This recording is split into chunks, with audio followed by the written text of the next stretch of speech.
Hai, masih bersama saya, Mr. G Bicara. Tentu saja bicara tentang kebenaran berdasarkan fakta, data, dan realita. Teman-teman, ini menarik ya, masih dari Dr. Richard Lee dengan Dr. Detektif. Ya, keduanya ditetapkan sebagai tersangka. Dua-duanya adalah seorang dokter, kedua-duanya adalah seorang pengusaha skincare. Kedua-duanya lagi juga pernah reviewer skincare. Nah, pokoknya ini aneh deh, ini aneh. Nah, sekarang ini teman-teman nih informasi baru ya, yaitu Richard Lee melakukan upaya hukum pra peradilan. Wah, ini menarik ini. Pra peradilan adalah sebagai upaya hukum seseorang ketika merasa dirinya tidak adil atau diperlakukan tidak adil. Ya, salah satu contoh penetapan tersangka. Aduh. Tapi ini supaya tidak menjadi fitnah, saya akan bacakan berita ini untuk Anda. Berikut.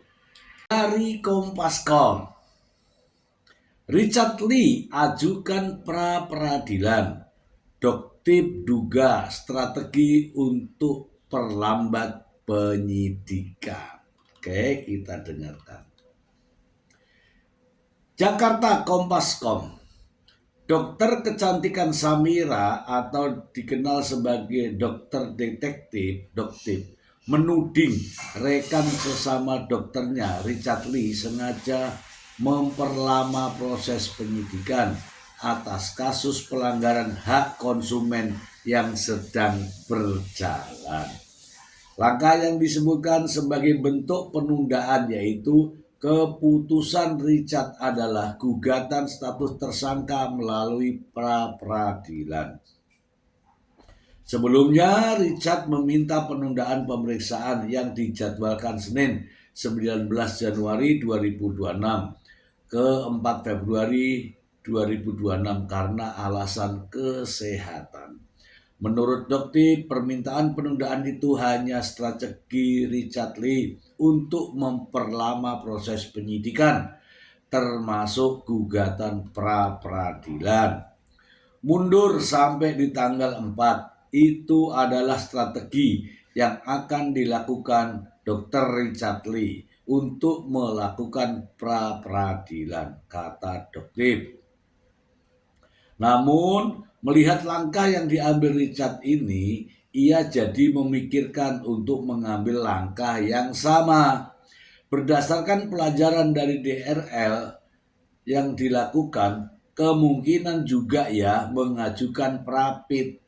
Tapi dokter masih mikir-mikir lah, masih istikharoh katanya. Terpisah, kuasa hukum Richard Lee, Jeffrey Simatupang, membantah tudingan tersebut. Ia menekankan bahwa gugatan pra peradilan ini adalah bagian dari hak tersangka yang telah diatur dalam KUHP. Jeffrey menyebutkan bahwa gugatan ini bertujuan untuk melihat lebih jelas prosedur penetapan tersangka terhadap kliennya. Semua sudah diatur dalam KUHP mengenai hak yang dapat dilakukan. Gugatan bertujuan agar proses penegakan hukum benar-benar transparan, kredibel, akuntabel, dan profesional, kata Jeffrey. Ia menegaskan bahwa upaya yang dilakukan ini untuk mendukung proses penegakan hukum yang transparan. Pada dasarnya, tidak ada tujuan lain selain mendukung proses penegakan hukum agar berjalan sebagaimana mestinya, tambahnya. Oke. Cukup ya teman-teman, kita bahas saja. Ya, ini masih panjang tapi kita sudah tahu lah arahnya seperti apa. Kita bahas. Baik ya teman-teman ya, terkait dengan kasus ini memang agak rumit ya teman-teman ya. Ini dilaporkan pada tahun 2024. 2024. Perjalanannya waktu, pada tahun 2025 Desember, Richard Lee ditetapkan sebagai tersangka dan dipanggil sebagai tersangka. Kaget kan? Nah, kaget. Tapi Richard Lee tetap menghormati dan hadir pada Januari 2026. Proses berlanjut, mungkin pemeriksaan juga berlanjut. Richard Lee sakit sehingga dipulangkan. Kemudian akan hadir pada tanggal kemarin itu ya, tanggal 19. Tetapi kan Richard Lee tidak hadir karena sakit gitu ya. Benar sakit atau tidak itu bukan urusan saya, oke? Tetapi yang jadi masalah adalah penetapan tersangka. Apakah seorang dokter dilaporkan oleh juga seorang dokter inilah ya sehingga ditetapkan sebagai tersangka. Penetapan tersangka ini menurut sang pengacara tadi ya mungkin didasarkan pada apa gitu loh. Ya, kalau saya melihat laporannya ini adalah laporan tentang perlindungan konsumen. Kalau perlindungan konsumen, ya kalau perlindungan konsumen ya adalah terkait dengan siapa yang menjadi konsumen dan apa makna konsumen.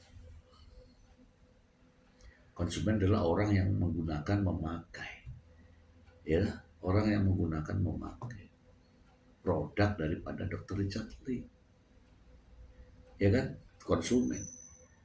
Konsumen adalah orang yang menggunakan produk, ya kan?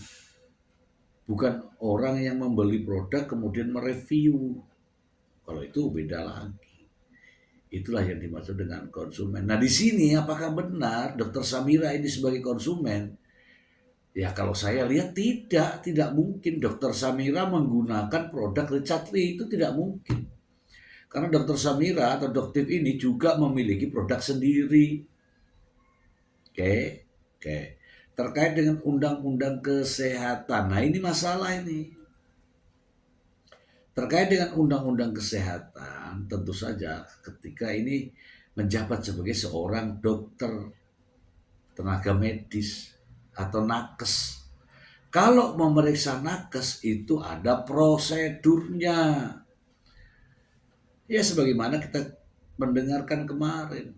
Ada namanya etika terlebih dahulu, ada teguran terlebih dahulu, ada pemanggilan terlebih dahulu. Ini terhadap seorang nakes, seseorang yang memiliki titel dokter atau katakanlah tenaga kesehatan.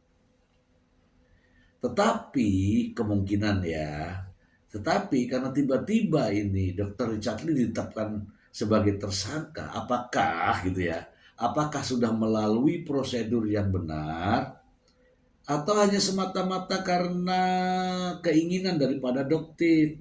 Itulah yang sedang dipertanyakan.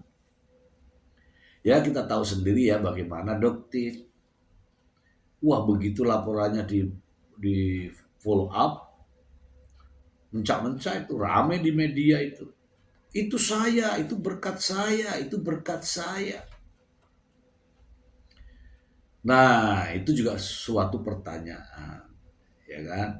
Apakah semudah ini, kan begitu ya, mentersangkakan seseorang? Apakah hanya dengan dua alat bukti, ataukah tidak dilakukan sesuai dengan prosedur-prosedur yang lain? Karena ingat ya teman-teman ya, ini adalah tenaga medis, ini adalah nakes. Kalau nakes itu ada aturannya tersendiri. Baik undang-undangnya pun ada, peraturan pemerintahnya pun ada, ya, himbauan-himbauan pun ada. Apakah semua itu sudah dilakukan atau belum? Itulah masalahnya. Dan ingat ya, dokter detektif ini satu-satunya ya, satu-satunya yang seperti ini. Ya kalau saya bilang ini langka, ini langka. Itulah faktanya. Gitu gitu ya teman-teman ya. Saya hanya membacakan berita ini dan sedikit memberikan ulasan. Emang miris ya, miris. Dokter sama-sama dokter. Pengusaha sama-sama pengusaha. Mereview sama-sama mereview. Dilaporkan sama-sama dilaporkan. Jadi tersangka sama-sama jadi tersangka. Aduh, pusing. Itulah fakta.